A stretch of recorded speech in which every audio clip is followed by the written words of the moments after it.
রজমকৃত শয়তানের কবল থেকে আল্লাহ তাআলার কাছে আশ্রয় চাচ্ছি। সম্মানিত দর্শকবৃন্দ, আপনাদের সকলকে জানাই সালাম আলাইকুম। ভারত আমাদের বন্ধু রাষ্ট্র, কিন্তু অনেকগুলি প্রশ্ন রয়েছে।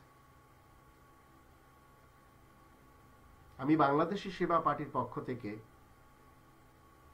বলতে চাই, বন্ধু রাষ্ট্র, আজ আমাদের স্বাধীন বাংলাদেশের বয়স ৪৬ বছর। এই বন্ধু রাষ্ট্র থেকে শেখানো হয়েছে ডিজিটাল ভোট চুরি ও কারচুপি। ১৯৭১ সালের ইতিহাস যদি দেখি, এই বন্ধু রাষ্ট্র সবকিছু নিয়ে গেছে। এই বন্ধু রাষ্ট্র এই স্বাধীন বাংলাদেশের লোকদেরকে বেয়াদব হওয়া শিখিয়েছে। কারণ ওই বন্ধু রাষ্ট্রের পক্ষ থেকে নাটকের সিরিয়াল বাংলাদেশে চলছে, যার জন্য এই দেশের সন্তানেরা উলঙ্গ হচ্ছে, আর মা বোনেরা, বধূ শাশুড়িরা ঝগড়া করছে। ৪৬ বছর ধরে আমাদেরকে সীমান্তে লাশ উপহার দিচ্ছে। ফেলানির লাশ বিশ্বের লোকেরা জানে। আমাদের দেশের প্রশাসনের মাঝে ভারত মতবাদীরা, এই বন্ধু রাষ্ট্রের মতবাদীরা ঢুকেছে, যার জন্য ঘটেছে পিলখানার মতো হত্যাযজ্ঞ। ওরা শেখ হাসিনাকে ওদের পতাকার পোশাক পর্যন্ত পরিয়েছে। ওদের সাপোর্টে দেশে মূর্তি স্থাপন হয়েছে। ওদের সাপোর্টে গণজাগরণ মঞ্চ প্রতিষ্ঠা হয়েছে।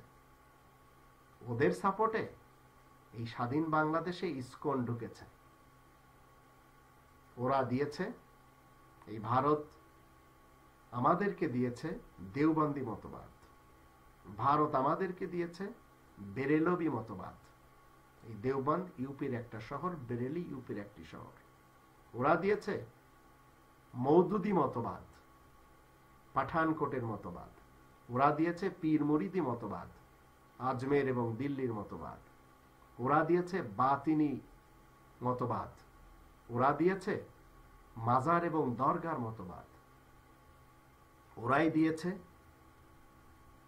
এই দেশে মানব রচিত মতবাদ, তাবলিগি মতবাদ। ভারত আমাদের বন্ধু রাষ্ট্র। ওরা শেষ করে দিয়েছে আমাদের বিডিআর। ওরা শেষ করে দিয়েছে আমাদের শিক্ষা ব্যবস্থা। ওরা শেষ করে দিয়েছে আমাদের গার্মেন্টস ব্যবসা। ভারত আমাদের বন্ধু রাষ্ট্র। কোরআন মান্যকারী আমি মুসলিম। বাংলাদেশি সেবা পার্টির সেবক সেবিকারা মুসলিম। কোরআনের ৫ নম্বর সূরা আল মাইদার ৫১ নম্বর আয়াতকে আমরা প্রাধান্য দিই। তাই ইহুদি, খ্রিস্টান এবং হিন্দুদের মতবাদকে মানি না। কোরআনের ৩ নম্বর সূরা আল ইমরানের ২৮ নম্বর আয়াতকে আমরা প্রাধান্য দিই। তাই আমরা মুমিন মুসলিম ব্যতীত অন্য কারোর সাথে বন্ধুত্ব করি না। কিন্তু ভারত আমাদের বন্ধু রাষ্ট্র। ওরা এদেশে বিক্রি করে ওদের পত্র পত্রিকা। ওরা এদেশে তৈরি করে বিভেদের মন্দির। ওরা এদেশে কেবল ব্যবসা খুলেছে। ওরা এদেশের করিডোর ফ্রিতে পেয়েছে। ওরা এদেশের চিকিৎসা ব্যবস্থাতে হাত দিয়েছে, যার কারণ আমাদের এই স্বাধীন বাংলাদেশের রোগীরা সব যায় ভারতে। ওরা এদেশে পরিবহন দিয়েছে, শ্যামলী পরিবহন। ওরা এদেশের সন্তানদেরকে নেশা শিখিয়েছে, ইয়াবা ট্যাবলেট, আরো কত কিছু। ওরা এদেশের সন্তানদেরকে বেয়াদব বানিয়েছে। ওরা এদেশের সন্তানদের ব্রেন ওয়াশ করেছে। ওরা এদেশের মৌলবীদের মাঝে বিভেদ নীতি শিক্ষা দিয়েছে। কেউ দেওবন্দি, কেউ বেরেলভি, কেউ কাদিয়ানি, কেউ সালাফি, কেউ সুন্নি, কেউ শিয়া। মঈনুদ্দিন এবং ফখরুদ্দিন ওদেরই তৈরি। জঙ্গি যত নাটক আমাদের দেশে রয়েছে, এই নাটকগুলি ওদেরই সৃষ্টি। ভারতের বাংলা গানের সঙ্গীতকে রবীন্দ্রনাথের লেখা পশ্চিম বাংলার আমার সোনার বাংলা, এদেশের জাতীয় সঙ্গীত বানানো হয়েছে, এটি ওদের বন্ধুত্বের ফসল। পাকিস্তানের মুসলমানদেরকে ঘৃণা করার অভ্যাস ওরাই শিক্ষা দিয়েছে। ওরা আমাদের বন্ধু রাষ্ট্র। বাংলাদেশি সেবা পার্টি ভারত সরকারের বিরুদ্ধে কোনো কথা বলতেই চায় না, কিন্তু যেগুলি ফ্যাক্ট, সত্য, যেগুলো ট্রু, সেগুলো আপনাদের সামনে আমি তুলে ধরেছি। আপনারা যদি মনে করেন যে আমি কোথাও কোনো ভুল তথ্য দিয়েছি, তাহলে আমাকে মন্তব্যে লিখে দিতে পারেন, আমি সংশোধন করে নেব, কোনো সমস্যা নেই। কারণ আমি বাংলাদেশি সেবা পার্টির পক্ষ থেকে ভারতের সরকারকে বলতে চাই, নিজ দেশের লোকেরা শতকরা 68 জন যেখানে খোলা আকাশের নিচে টয়লেট করছে, তাদেরকে টয়লেটের ব্যবস্থা করুন। নিজ দেশের লোকেরা যারা গরুর মাংস খাচ্ছে, তাদের জিহ্বা পর্যন্ত কেটে দেওয়া হচ্ছে, এটি বন্ধ করুন। অন্য দেশের ভিতরে নাক গলানো এটি কোনো সভ্য সমাজের অন্তত কাজ না। পাকিস্তানের সীমান্তে যখন কোনো হত্যা হয়, তার পরিবর্তে বাংলাদেশের সীমান্তে বাঙালিদের, স্বাধীন বাংলাদেশিদের লাশ উপহার দেওয়া হয়। এমত অবস্থায় তাদের আরেকটি ইতিহাস আমরা দেখতে পাচ্ছি, চায়না সীমান্তে কথা বলতে পারে না, পাকিস্তানের সীমান্তে তারা ভীত। কিন্তু আমাদের সীমান্তে কেন যখন ইচ্ছা তখন লাশকে উপহার দেওয়া হচ্ছে? একটি মানুষকে মারা, এটি তো ঠিক না। গান্ধীর মতবাদ যদি আপনারা মানতে চান, তাহলে গান্ধীজি কখনো বলেননি মানুষ খুন করতে। কারণ গান্ধীজি কোরআনের 2 নম্বর সূরা আল বাকারার 84 নম্বর আয়াতকে ফলো করেছেন, মানুষ হত্যা করা যাবে না। গৌতম বুদ্ধ সেই কথাই বলছিলেন, জীবন হত্যা করা যাবে না। কিন্তু মায়ানমার সরকার মানে না সেটি, মুসলমানদেরকে মেরে শেষ করে দিয়েছে, যার কারণে আজ তারা চলে এসেছে বাংলাদেশে। বাংলাদেশ আওয়ামী লীগকে আমি বলতে চাই, বাংলাদেশি সেবা পার্টির পক্ষ থেকে, আল্লাহ তাআলার কোন আয়াতের সাথে পাঙ্গা নেওয়ার কল্পনাও কখনো আপনাদের রাখা উচিত না। যখন যখন আপনারা বলেছেন এই দেশ থেকে বিতাড়িত করব রাজাকারদের সন্তানদেরকে, যাদের সন্তানদের কোনো দোষ নেই, তো এই বিতাড়িত করব, এই দেশ রাজাকার মুক্ত করব, আরো কত কিছু স্লোগান আপনাদের। কিন্তু আল্লাহ তাআলা লীলা খেলা কি? বার্মা থেকে লক্ষ মানুষকে পাঠিয়ে দিয়েছে এই দেশে। তো পৃথিবী কন্ট্রোল করে অন্য কেউ। আপনাকে এবং আমাকে প্রতিনিধি হিসেবে, ক্ষমতা প্রয়োগকারী হিসেবে পাঠানো হয়েছে। 67 নম্বর সূরা আল মুলকের 2 নম্বর আয়াতের দৃষ্টিতে আল্লাহ দেখতে চান কে ভালো কাজ করবে আর কে খারাপ কাজ করবে। ভালো কাজ করে আসুন, আমরা সবাই বিদায় নিই। আর এটি বাংলাদেশি সেবা পার্টি করতে চাচ্ছে। বন্ধু রাষ্ট্রকে, মায়ানমার হোক অথবা ভারত হোক, বন্ধু হিসেবেই থাকা উচিত। বন্ধুদের পরিচয় কখনোই হতেই পারে না যে আপনি পিঠে বন্ধুত্ব করতে যে কোলাকুলি করার সময় তার পিঠে ছুরি চালিয়ে দিবেন, ছুরি বসিয়ে দিবেন, গুলি করবেন, হত্যা করবেন, ঠিক না। আওয়ামী লীগ বিএনপির হাতে যদি আবারও ক্ষমতায় থাকে, কিচ্ছু পরিবর্তন হবে না, হবে না, হবে না। তার জন্য অবশ্যই আমরা কিভাবে আগামীতে রাষ্ট্র ক্ষমতায় যেতে পারি সেই চিন্তা ভাবনা আমাদেরকে করতে হবে। অবশ্যই বিএনপি বিরোধী দল হিসেবে, নির্যাতিত বিরোধী দল হিসেবে তাদেরকে আমরা সাথে নেব, কিন্তু বিএনপির হাতে স্টিয়ারিং ছেড়ে সেটাতে যদি আমরা একমত হই, আবার জেলেও সেই কদু হবে। সহজ কথা। 1971-এর স্বাধীনতা পেলাম,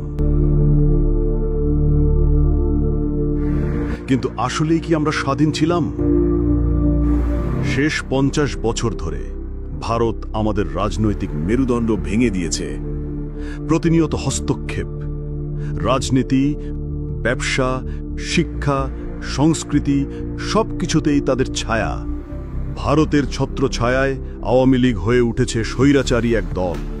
তারা ভারতীয় স্বার্থ রক্ষা করেছে, বাংলাদেশের স্বার্থ বিক্রি করেছে। আমরা হারিয়েছি আত্মমর্যাদা, আমরা হয়েছি নিজের দেশে পরাধীন। কিন্তু 2024-এর গণবিপ্লবে বাংলাদেশ প্রথমবার ভারতকে স্পষ্ট করে জানিয়ে দিল, এই দেশ কারো করুণায় চলে না। এবার আমরা সত্যিকারের স্বাধীনতা চাই, নতুন নেতৃত্বে নিজেদের ভবিষ্যৎ।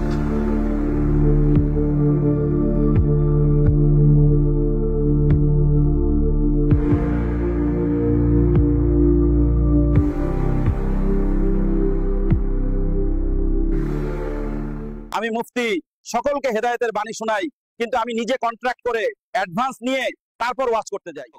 যদিও সরকার আমাকে বেতন দেয়, তারপরও স্টুডেন্ট যদি আমার কাছে প্রাইভেট না পড়ে তাহলে পাস করাই না, প্র্যাকটিক্যালে নাম্বার দেই না। ভারত আমাদের মুক্তিযুদ্ধে সহযোগিতা করেছিল, এই ইতিহাস আমাদের সবার জানা। মুদ্রার অপর পিঠের গল্পটা কি আমরা জানি? বন্ধুত্বের প্রতিদান কি এই ছিল? স্বাধীনতার ঠিক পরপরই যখন বাংলা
ঘটনাগুলো লিখে গেছেন, যা আমাদের মুক্তিযুদ্ধের ইতিহাসের অকাট্য দলিল। কিসের জুলাই আর কিসের সনদ? সন্ত্রাসীরা আবার জুলাই সনদ চায়, অমানুষেরা। বঙ্গবন্ধুর মূর্তি ভাঙা, 3200 আগুন দেওয়া সন্ত্রাসীরা জুলাই সনদ চায়। দেখে নেব সবকটাকে। জামাতকে ভোট দিলে বেচতে যাবেন, তাহলে তো আল্লাহ নাই।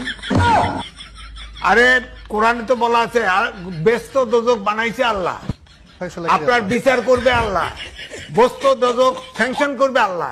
জামাতকে ডাক।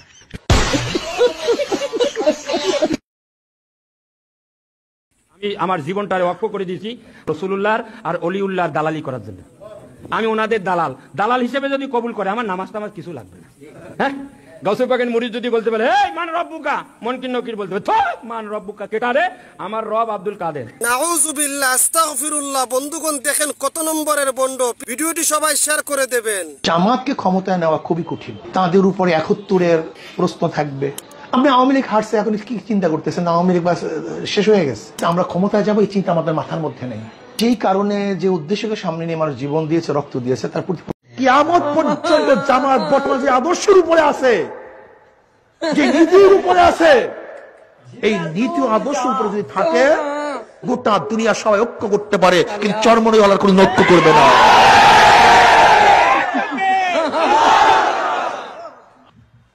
শুধু তাই নয়, আজকে বহু কওমি ঘরানা লোকদের মুখেও শুনি যে ঐক্য করতে হবে জামাতের সাথে।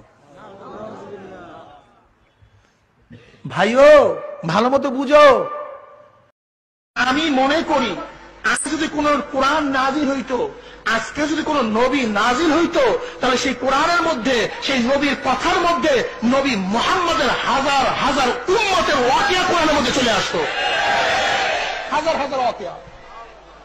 যেহেতু নবী আর আসবে না, রসুল আর আসবে না, এর জন্য এই মুযাকারা, এই সমস্ত খাস খাস ওলিয়া আল্লাহদের আলোচনা নবীর উম্মতরা করবে, ওরা সাথে আম্বিয়ারা করবে। কি কথাটা বুঝাতে পারি নাই? যদি আজকে নবী নাজিল হইতো, আমি বিশ্বাস করি সেই কিতাবের মধ্যে হাসান বসরির কথা চলে আসতো। আর যদি কোরআন নাজিল হইতো তাহলে সেখানে আব্দুল কাদের জালাল রহমাতুল্লাহর কথা চলে আসতো। যদি আজকে কোন কোরআন নাজিল হইতো সেখানে শিবলি রহমাতুল্লাহর কথা চলে আসতো। আজকে কোরআন নাজিল হইলে বাইজিদ বুস্তানির কথা চলে আসতো। আজকে কোরআন নাজিল হইলে মঈনুদ্দিন সিস্তি রহমাতুল্লাহর কথা চলে আসতো। আজকে কোরআন নাজিল হইলে রশিদ আহমদ গঙ্গুর কথা চলে আসতো। আজকে কোরআন নাজিল হইলে হযরত ইসহাকের কথা চলে আসতো। আজকে কোরআন নাজিল হইলে সৈয়দ ফজলুল করিমের কথা চলে আসতো। আসসালামু আলাইকুম রহমতুল্লাহ। দেখেন জর্দা বাবার ইনকামের সোর্স এই টাকা দিয়ে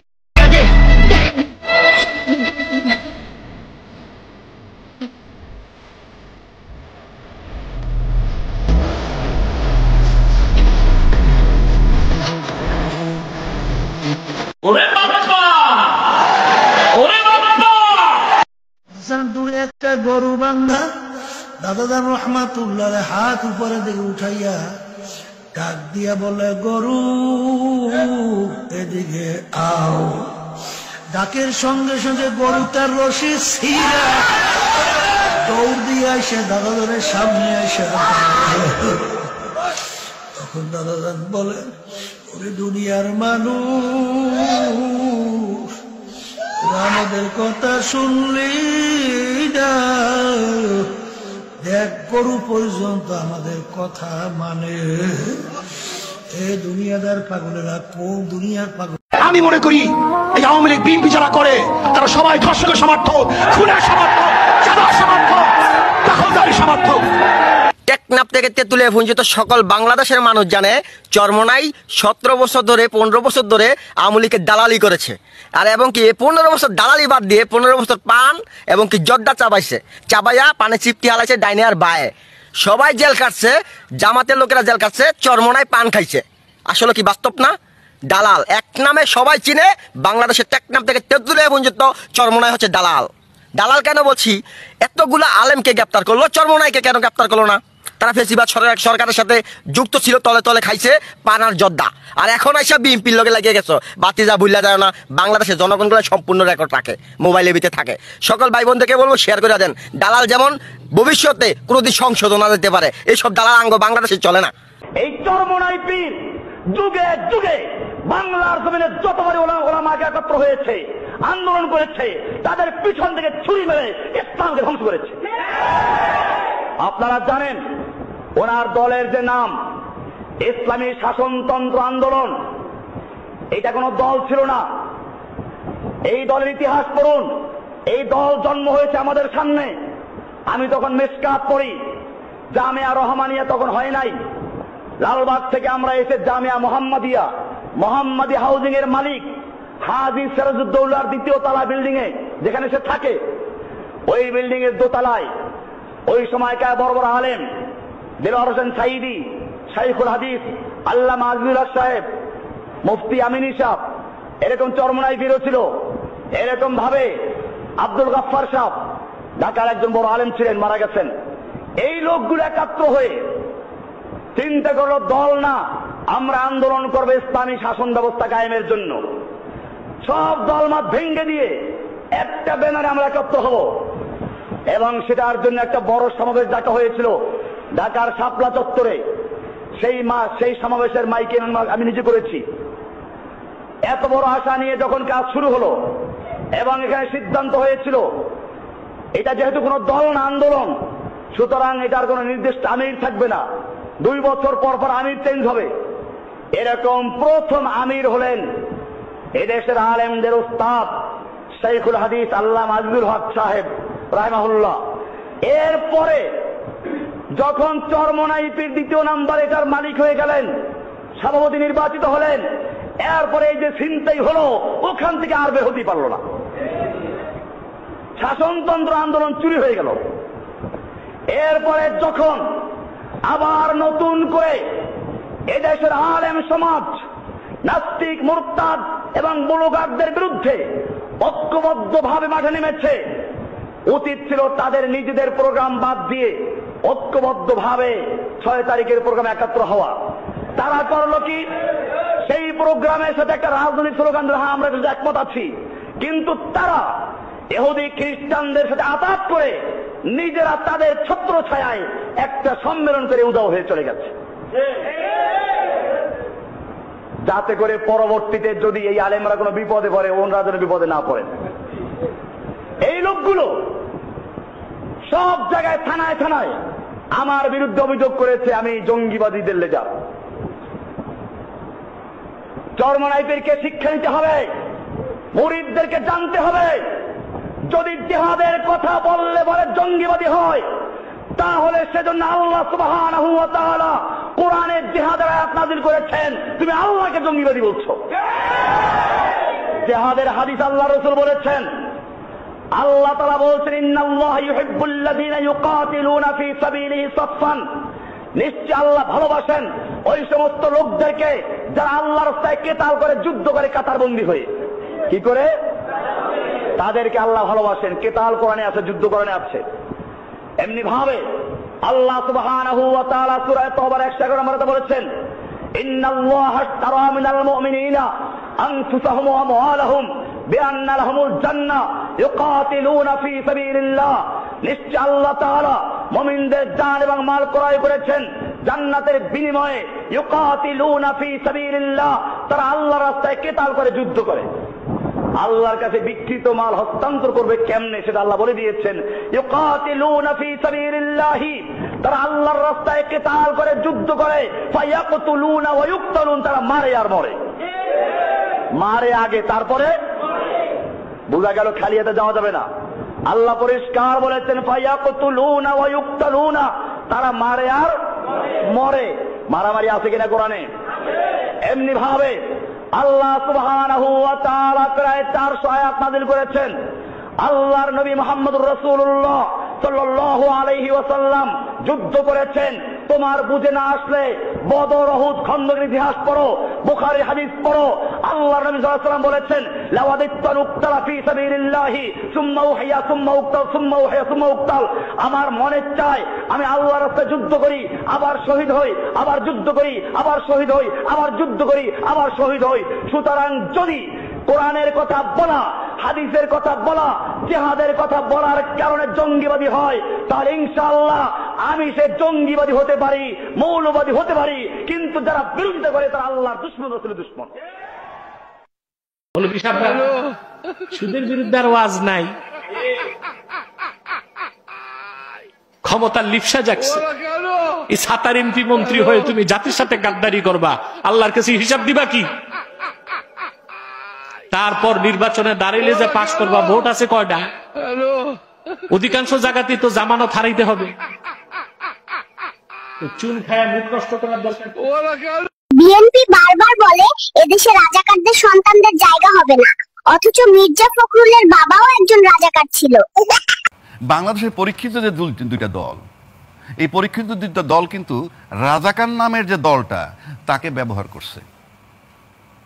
আপনি যখন বলবেন আপনি মুক্তিযুদ্ধ চেতনা ধারণ করেন, তখন আপনি মই হিসাবে তাকে কিভাবে ব্যবহার করেন? আওয়ামী লীগ বিএনপির হাতে যদি আবারও ক্ষমতায় থাকে, কিচ্ছু পরিবর্তন হবে না, হবে না, হবে না। তার জন্য অবশ্যই আমরা কিভাবে আগামীতে রাষ্ট্র ক্ষমতায় যেতে পারি সেই চিন্তা ভাবনা আমাদেরকে করতে হবে। অবশ্যই বিএনপি বিরোধী দল হিসেবে, নির্যাতিত বিরোধী দল হিসেবে তাদেরকে আমরা সাথে নেব, কিন্তু বিএনপির হাতে স্টিয়ারিং ছেড়ে সেটাতে যদি আমরা একমত হই, আবার জেলেও সেই কদু হবে। সহজ কথা। সোহরাওয়ার্দীতে মাঝখানে যে প্রোগ্রামটা হলো সেই প্রোগ্রামে একটু শুনি যে আপনারা তো ইসলামের শরিয়া আইনের কথা আমরা জামাত থেকে শুনছি যে ইসলামের শরিয়া আইন অনুসরণ করবে যদি রাষ্ট্র ক্ষমতায় যায়, কিন্তু আমরা তো জানি ইসলামে মূর্তি বানানো এই জিনিসটা ঠিক অ্যালাউড না।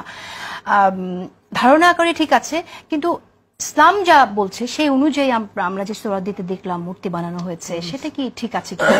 আমি দেখি না মূর্তি বানাতে, মূর্তি বানানো জায়েজ নাই। আমি এবং মূর্তি বানানোটা আমি না, আমরা দেখেছি রিকশাওয়ালার মূর্তি আছে এবং এই ঘটনাকে তুলে ধরার জন্য মূর্তি আছে, কিন্তু কনসেপ্টটা অ্যাপ্রিশিয়েট করছি। কিন্তু আপনারা যেহেতু ইসলামের শরিয়া আইনের কথা বলছেন, তাহলে সেটা সাংঘর্ষিক।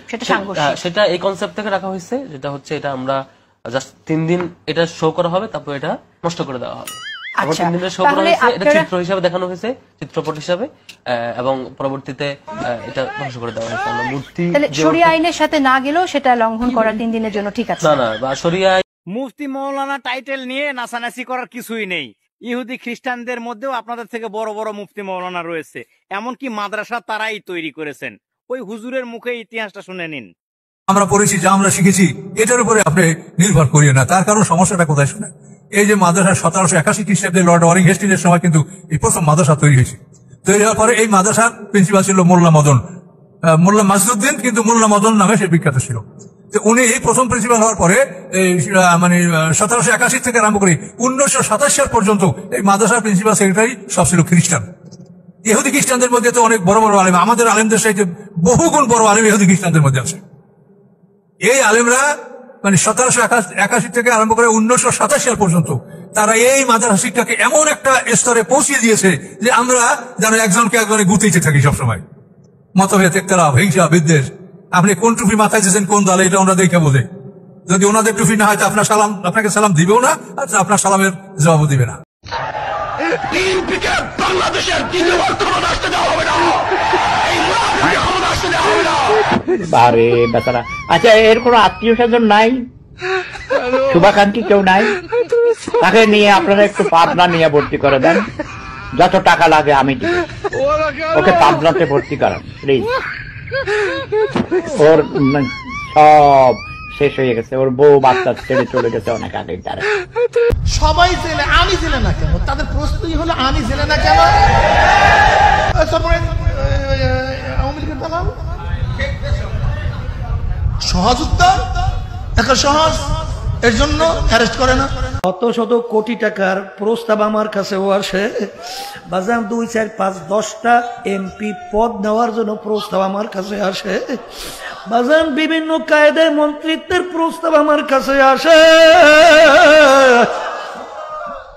কিন্তু বাজার এইটা সামাল দিয়া চলা বড় আল্লাহর খাস মেহেরবানি ছাড়া কোনদিন সম্ভব না। এই জন্য আব্বাজান বলতেন, বাজান তোমরা আমার জন্য দোয়া করে, আমি পৌঁছে রাতের মধ্যে আছি।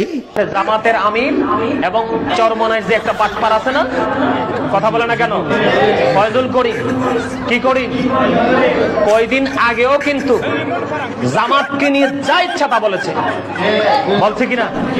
জামাতের কাছে ইসলাম নাই, জামাত বেআমল, জামাত বেয়াদব, মানে কত ধরনের বক্তব্য যে সে দিছে না। এখন আবার দুনিয়ার জন্য, স্বার্থের জন্য, ক্ষমতার জন্য জামাতকে আবার বুকে জড়িয়ে নিল। সাংবাদিক প্রশ্ন করলো, আপনি তো ইতিপূর্বে এই কথাগুলো বলেছেন। যে কথা দিয়ে কথা রাখে না সে কি? আরো জোরে বলেন। কয়দিন আগে, গত সপ্তাহে কথা বললা একটা, আজকে বলো আরেকটা। তুমি তো দুনিয়ার লোভে পড়ছো, ও তো মুনাফিক, আন্তর্জাতিক বাটপার। এই বাটপারদেরকে যারা বিশ্বাস করবে, তাদের কথা যারা শুনবে, আমি চ্যালেঞ্জ করে বলবো তাদের ঈমান আমল কোনোটাই ঠিক থাকবে না, শুধু একটা ঠিক থাকবে, 2-4টা টাকা কামাই করা। রাস্তায় আমি যেহেতু রক্ত ঝরিয়েছি, আওয়ামী লীগের পতন ঘটাবার আগ পর্যন্ত আমি ইনশাল্লাহ রাস্তা ছাড়বো না। তুমি মাওলানা ইসলামী আন্দোলনের কত ক্ষতি করছো আমি কি জানি না? তুমি যেই পীরের দালালি করতেছো, তারা এবং তোমরা হাফিজ হুজুর রহমতুল্লাহকে অপমান করছো। তাকে তোমরা অপবাদ দিছিলা তিনি শিয়াদের দালাল। যখন 4 দলীয় জোট ছিল ক্ষমতায়, তখন রয়ের টাকা খেয়ে তোমরা শেখুল হাদিস মাওলানা আজিজুল হক রহমতুল্লাহ, খতিব ওবায়দুল হক, মুফতি আমিনী সাহেব এবং মাওলানা মহিউদ্দিন খান, তাদেরকে তোমরা জামাতের এজেন্ট বলছো।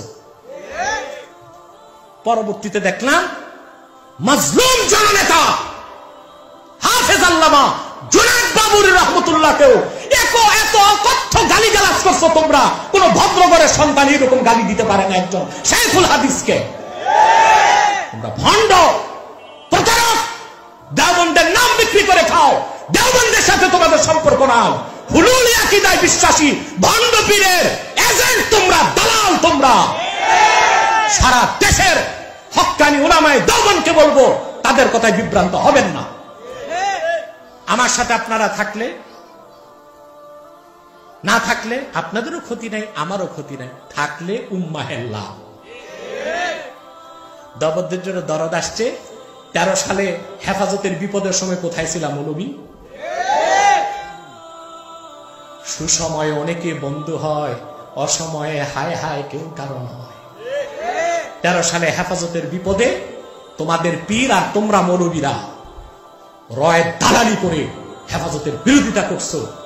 এই অধম হেফাজতের পক্ষে কথা বলে গেছে, কারণ আমি চাইতাম অরাজনৈতিক একটা সংগঠন থাকুক যারা ইসলামী আন্দোলনের নেতৃত্ব দেবে। পরবর্তীতে হেফাজত যখন আবার জুনায়েদ বাবুনগরী রহমতুল্লাহ নেতৃত্বে লাখ লাখ মানুষ নামাতে লাগলো, আবার তোমরা অপবাদ দিলা তারা নাকি কোন দলের দালাল, তাদের বিরোধিতা করলা। বিরোধিতা করতে করতে কতটুক নিকৃষ্ট কমিনা তোমরা মজলুম আলেমদেরকে অপবাদ দিয়া রাষ্ট্রকে সুযোগ দিছো তাদেরকে অ্যারেস্ট করার। আমার কত আলেম ভাই ভিতরে আছে, আপনার শুধু গালি দেন সরকারকে নিয়ে আসা। সরকারকে ভুল তথ্য দিছে কারা? এসব মুনাফিক পীর ও আলেমরা দিয়েছে। বয়কট করো তাদের। তোমরা কারে বাদ দিছো? মুফতি আব্দুল মালিক সাহেব এত বড় আলেম, তাকে গালিগালাজ করছো গত বছর। মুফতি কামাল রাশেদি বাংলাদেশের সেরা মুফতিদের একজন, তার বিরোধিতা করো। তোমাদের বিরুদ্ধে ফতুয়া গেলেই মুফতি ভালো না। তবে আব্দুল মালেক আর কামাল রাশিদি আলেম, কিন্তু নিরীহ, বেশি শক্তি নাই। আব্বাসী মঞ্জিলে সবটাই আছে, কিতাবও আছে, কনিও আছে। বেশি শক্তি দেখাবা, তোমার 10,000-এর সাথে আমার তাহরিকের 1,000 যথেষ্ট হয়ে যাবে। এখন আপনারা এখানে বহুত আলেম ওলামারা আছেন, খতিব আছেন, সমাজের নেতৃস্থানীয় ব্যক্তিত্ব আছেন। যে যেখানে দাঁড়ান, সেটা মসজিদের মিম্বার হোক আর চায়ের স্টল হোক, এটা মানুষদেরকে একথা বলেন যে এবার যারা ইসলামের পক্ষে ভোট দেবে তাদেরই ঈমান থাকবে, যাদের ইসলামের পক্ষে ভোট দিবে না তাদের ঈমান থাকার কোনো সুযোগ নেই। এই কথাটি আপনি শক্তিশালীভাবে মানুষের কাছে উপস্থাপন করতে হবে। আমরা সবাই ঐক্যবদ্ধভাবে এই বিষয়টি যদি সবখান থেকে, সব জায়গা থেকে, সব স্টেজ থেকে, একেবারে রুট লেভেল থেকে আমরা মানুষদেরকে বুঝাতে পারি, তাহলে আশা করা যায় যে একটি ভালো ফলাফল আমরা পেয়ে যাব ইনশাল্লাহ। কেঁচু খুঁড়তে বেরিয়ে আসছে কেউটে। ক্ষমতাচ্যুত প্রধানমন্ত্রী শেখ হাসিনার বিরুদ্ধে আন্তর্জাতিক অপরাধ ট্রাইব্যুনালে চলমান মানবতা বিরোধী অপরাধের মামলার তদন্তে একের পর এক বেরিয়ে আসছে লোমহর্ষক সব তথ্য। সাবেক পুলিশ প্রধান চৌধুরী আবদুল্লাহ আল মামুনের চাঞ্চল্যকর স্বীকারোক্তিমূলক জবানবন্দিতে উঠে এসেছে সাবেক স্বরাষ্ট্রমন্ত্রী আসাদুজ্জামান খান কামাল তৎকালীন ডিবি প্রধান হারুন অর রশিদকে তার ব্যক্তিগত জিন হিসেবে ব্যবহার করতেন। এই জিনকে দিয়েই তিনি দুর্নীতি, দমনপীড়ন এবং ব্যাপক হারে মানুষের প্রাণ কেড়ে নেওয়ার মতো ভয়ঙ্কর সব কর্মকাণ্ড পরিচালনা করতেন। গত 3 আগস্ট রোববার আন্তর্জাতিক অপরাধ ট্রাইব্যুনালে শেখ হাসিনার বিরুদ্ধে দায়ের করা মামলার সাক্ষ্য গ্রহণ শুরু হয়। এতে রাষ্ট্রপক্ষের প্রধান সাক্ষী হিসেবে সাবেক আইজিপি চৌধুরী আবদুল্লাহ আল মামুন 164 ধারায় যে জবানবন্দি দিয়েছেন, তাতেই ফ্যাসিবাদী শাসনামলের ভয়ঙ্কর সব কূটচারের পর্দা উন্মোচিত হয়েছে। জবানবন্দিতে তিনি স্পষ্ট জানান, স্বরাষ্ট্রমন্ত্রী আসাদুজ্জামান খান কামাল ডিবি প্রধান হারুনকে জিন বলে ডাকতেন। কামালের বাসায় নিয়মিতভাবে সরকারি বৈঠকের বাইরেও গোপন বৈঠক বসত, যেখানে শুধুমাত্র শেখ হাসিনার অনুগত ও আস্থাভাজন কর্মকর্তারাই উপস্থিত থাকতেন। সেই সব বৈঠকে বিভিন্ন দমনপীড়নের নীল নকশা তৈরি হতো এবং হারুন ওরফে জিন সেই পরিকল্পনা বাস্তবায়নের মূল ভূমিকা পালন করতেন। চৌধুরী আবদুল্লাহ আল মামুন তার জবানবন্দিতে আরও জানান, 2024 সালের জুলাইয়ে ছাত্র জনতার গণ অভ্যুত্থান দমনে শেখ হাসিনা সরাসরি প্রাণঘাতী হাতিয়ার ব্যবহারের নির্দেশ দিয়েছিলেন। তিনি হেলিকপ্টার থেকে গোলা ছুড়ে আন্দোলন দমনের কথা বলেন। এছাড়াও শেখ হাসিনা আওয়ামী লীগের সাধারণ সম্পাদক ওবায়দুল কাদের এবং জাহাঙ্গীর কবির নানককে নির্দেশ দেন ছাত্রলীগের সশস্ত্র ক্যাডারদের মাঠে নামিয়ে আন্দোলনকারীদের ওপর হামলা চালানোর জন্য। সাবেক আইজিপির এই জবানবন্দিতে প্রমাণিত হয় যে শেখ হাসিনার সরাসরি নির্দেশেই জুলাই মাস ব্যাপক হারে ছাত্র জনতার প্রাণ কেড়ে নেওয়া হয়। হাসিনা তার 15 বছরের শাসনামলে পুরো রাষ্ট্রতন্ত্রকে একটি পুতুল খেলার বস্তুতে পরিণত করেছিলেন। সাবেক আইজিপির জবানবন্দি এবং অন্যান্য তথ্য প্রমাণে বেরিয়ে এসেছে যে রাষ্ট্র পরিচালনা ছিল তার ব্যক্তিগত ইচ্ছা অনিচ্ছার প্রতিফলন। 2008 সালে নির্বাচনেই মিথ্যা হলফনামা দিয়ে ক্ষমতায় আসেন শেখ হাসিনা, যা তার সংসদ সদস্যপদ এবং প্রধানমন্ত্রিত্বকে শুরু থেকেই অবৈধ করে তুলেছিল। এরপর একে একে 2014 সালের ভোটারবিহীন নির্বাচন, 2018 সালের নিশিরাতের নির্বাচন এবং 2024 সালের ডামি নির্বাচনের মাধ্যমে তিনি ক্ষমতা আঁকড়ে রাখেন। তার শাসনামলে বিডিআর বিদ্রোহ, শাপলা চত্বরের ঘটনাসহ বিচার বহির্ভূত ঘটনাগুলো সংগঠিত হয়।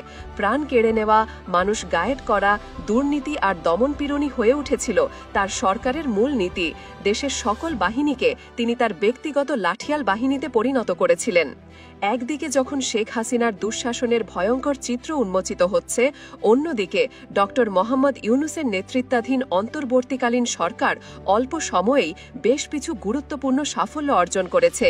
এর মধ্যে সবচেয়ে বড় সাফল্য হল মার্কিন যুক্তরাষ্ট্রের সাথে সফল আলোচনার মাধ্যমে বাংলাদেশের রপ্তানি পণ্যের ওপর পাল্টা শুল্ক 35% থেকে কমিয়ে 20% নামিয়ে আনা। এটি সরকারের একটি বড় অর্থনৈতিক ও কূটনৈতিক বিজয়, যা দেশের ব্যবসায়ী মহলে স্বস্তি এনে দিয়েছে। পাশাপাশি জুলাই সনদ চূড়ান্ত করার লক্ষ্যে রাজনৈতিক দলগুলোর সঙ্গে ঐক্যমত্য কমিশনের আলোচনাও সফলভাবে শেষ হয়েছে। এতে রাষ্ট্র সংস্কারের মৌলিক বিষয়গুলোতে দলগুলো ঐক্যমত্যে পৌঁছেছে, যা একটি টেকসই গণতান্ত্রিক ভবিষ্যতের জন্য আশার আলো দেখাচ্ছে। শেখ হাসিনার 15 বছরের অবৈধ শাসনামলের বিচার এখন দেশের মানুষের প্রধান দাবি। আন্তর্জাতিক অপরাধ ট্রাইব্যুনালের প্রধান প্রসিকিউটর অ্যাডভোকেট তাজুল ইসলাম বলেছেন, শেখ হাসিনা সকল অপরাধের নিউক্লিয়াস। সাবেক আইজিপির স্বীকারোক্তির পর সেই দাবি আরও জোরালো হয়েছে। দেশের মানুষ এখন অধীর আগ্রহে অপেক্ষা করছে কবে এই পুতুল খেলার মূল কারিগর এবং তার জিনদের মতো সহযোগীদের আইন অনুযায়ী সর্বোচ্চ শাস্তি নিশ্চিত করা হবে। হুজুর, আওয়ামী লীগ ও চাঁদাবাজ, বিএনপি তো চাঁদাবাজ, পার্থক্যটা কি? এই দুইটার মধ্যে পার্থক্যটা কি? আমি বললাম একটা হলো শেষরা চাঁদাবাজ আর হলো শাহী চাঁদাবাজ।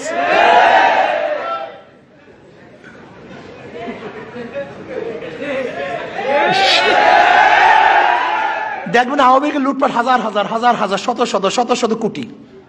আওয়ামী লীগের লুটপাট কি দেখবেন? হাজার হাজার শত শত শত শত শত শত। এছাড়া লুটপাট বুঝে না। ছাত্রলীগ এত কোটি, এত শত, এত হাজার, পিয়ন এত শত, এত হাজার। এরা হলো শাহী চোর, শাহী চাঁদাবাজ। আর একদল আছে শেষরা চাঁদাবাজ। ওই মুসির কাছে যায়, ঋষির কাছে যায়, খামারের কাছে যায়, পানের দোকানদারের কাছে যায়, রিক্সাওয়ালার কাছে যায়, ঠেলাওয়ালার কাছে যায়, টেম্পু স্ট্যান্ডে যায়। আমি কথাটা বুঝাতে পারছি?